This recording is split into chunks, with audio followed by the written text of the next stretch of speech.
Good afternoon to all the students. Today we will complete exercise 13.2. Only fifth question is left, which is simplify. First part is 2 raised to power 5 raised to power 2 multiplied by 7 raised to power 3 upon 8 raised to power 3 multiplied by 7 raised to power 1. This is a given statement in your books. Okay, how will I solve this question? I will write 8 as 2 multiplied by 2 multiplied by 2 की power 3. Common power is 3. I will write 8 as 2 multiplied by 2 multiplied by 2 power 3 and बाकी सब as it is. उसके बाद powers पे powers हो तो I will multiply these powers. 2 raise to power 10 बन गया और यहाँ बन गया 7 रेज टू पावर 3 और नीचे बन जाएगा that is 2 raise to power 3 because 2 is repeated 3 times. So I will write 2 multiplied by 2 multiplied by 2 as 2 raised to power 3 और उसकी ऑलरेडी पावर गिवन है 3. तो दो पावर्स आ गई 3 पर 3 multiply by 7 raise to power 1. How will I write this statement? How will I solve this statement? Powers by powers हो तो powers multiply हो जाती है लाइक दिस. अब बन गया 2 raise to power 10 7 raise to power 3 2 raise to power 9 7 raise to power 1. Okay, how will solve this question? जब basis same है, बीच में डिवाइड का साइन है तो पावर्स माइनस हो जाएंगे लाइक दिस. सेकंड में भी 7 में भी बेसिस सेम है, बीच में डिवाइड का साइन है, पावर्स माइनस हो जाएंगे like this. I will get finally answer 2 multiply by 7 raise to power 2. Students, topic of this question is simplify. Heading is simplify. So I will solve this question like this. 2 multiply by 49 98. I have to find answer in value. एक value निकालनी है मुझे. Exponent power, exponent में answer नहीं देना है. So I will solve this exponent. I will find 98. जो मुझे रूल यूज़ किए हैं I will mention inside column also. Second part is 25 multiply by 5 raise to power 2 T raise to power 8 10 raise to power 3 T raise to power 4. 5 raise to 25 को कैसे लिखूंगी? 5 multiply by 5, बाकी सब ऊपर वाला as it is. 10 को कैसे लिख सकती हूँ? 5 2 ज़ार 10, बाकी सब एज इट इज़. ओके, अब ये देखो, ये 5 की पावर 1 2 2 और 2 4, टोटल हो गई 5 की पावर 4. दूसरा नंबर एज इट इज़. यहाँ नीचे देखो, ठीक 5 रेज टू पावर, यहाँ पे डिनोमिनेटर में 5 मल्टीप्लाई बाय 2 की रेज पावर 3 था. इसकी दोनों की पावर्स डिफरेंट डिफरेंट कर दी. अभी ये कॉमन पावर है, इनको मैंने सेपरेट सेपरेट कर दिया. 5 raise to power 3 multiply by 2 raise to power 3 और T raise to power 4 as it is. अब देखो, look at this number. bases are same 5 5 and they here t and t bases are same.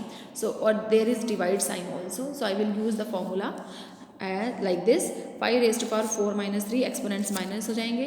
दूसरा t वाले में भी 2 raise to power 3 as it is. फिर उसके बाद मैंने क्या किया class? 5 raise to power 4 minus 3 t raise to power 8 minus 4. ठीक है, तो आंसर आ गया 5 multiply by T raise to power 4 और 2 रेज टू पावर 3 को क्या लिखूंगी? 2 multiply by 2 multiply by 2 which is 8.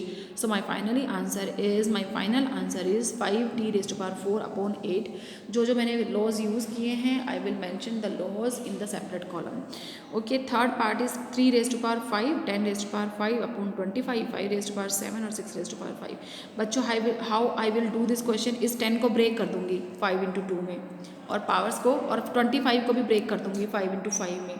और उसके बाद मैं पावर्स, जो कंबाइंड पावर्स हैं, एक सिंगल पावर है, उसको मैं सेपरेट सेपरेट कर दूंगी. ये बन जाएगा 3 raise to power 5 5 raise to power 5 2 raise to power 5 5 raise to power 2. ठीक है, अब देखो, यहाँ बेसिस सेम है, बीच में मल्टीप्लाई का साइन है, पावर्स ऐड हो जाएंगी लाइक दिस और नीचे एज इट इज़. अब मेरे पास 3 2 बन जाएगा 6 3 2 6 6 raise to power 5 5 raise to power 7, नीचे भी 6 raise to power 5 5 raise to power 7. आपस में हमने कैंसिल कर दिया. Answer is 1. जो जो एक्सपोनेंट्स लॉज यूज हुए हैं वो हम साइड में मेंशन कर देंगे. Now let's start 13.3. Only first part I will do in this video. Write in expanded forms. The first point is given 2,79,404 is given. इसको expanded form में कैसे लिखेंगे? 2 lakh means 2 multiply by lakh, 7 multiply by 10,000, 9 multiply by 1,000, 4 multiply by 100, 0 multiply by 10 and 4 multiply by 1. It means 1's place पे 4 है, 10's place पे 0 है, 100 place पे 4 है, 1000 प्लेस पे 9 है, 10,000 प्लेस पे 7 है और 1 लाख प्लेस पे 2 है. How I will right this expanded form in exponential form में कैसे लिखूंगी? 2 मल्टीप्लाई बाय 10 के बाद कितनी? 1 2 3 4 5, there are 5 zeros. So I will write 2 multiply by 10 raise to power 5. दूसरा नंबर है 7 मल्टीप्लाई बाय 4 zeros. तो I will write 10 multiply by 10 raise to power 4, 9 multiply by 10 raise to power 3, 4 multiply by 10 raised power 2, 0 multiply by 10 raised power 1 and 4 multiply 1 को क्या लिखूंगी 4 multiply by 10 raised power 0, क्योंकि 10 raised power 0 का मतलब होता है 1. सो यहाँ डिसेंडिंग ऑर्डर बन गया. अगर मैं पावर्स को देखूँ डिसेंडिंग ऑर्डर बन गया 5 4 3 2 1 0. This is the expanded form in exponential form में. एक्सपोनेंशियल फॉर्म में एक्सपेंडेड फॉर्म कैसे बनाएंगे इसका तरीका ये. Next part is 3006194. ठीक है, इसको मैंने डायरेक्टली लिख दिया है. 3 के बाद कितनी 0 10 1 2 कितने डिजिट है 3 के बाद 1 2 3 4 5 6. There are 6 digit. So I will write 3 multiply by 10 raised to power 6. उसके बाद 0 के बाद 5 है तो 0 multiply by 10 raised to power 4.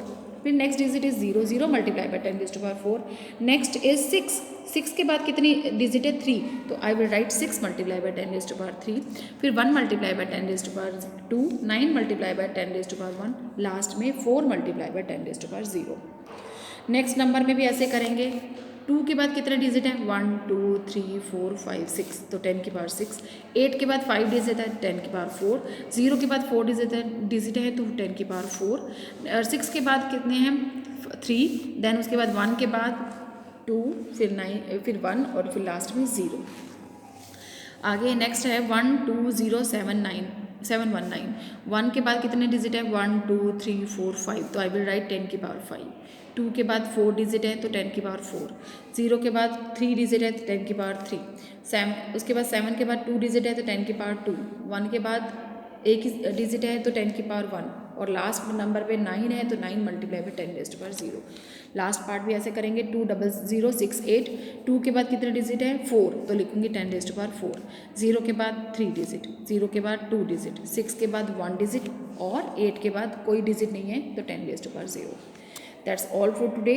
Complete these questions. Thank you and have a nice day.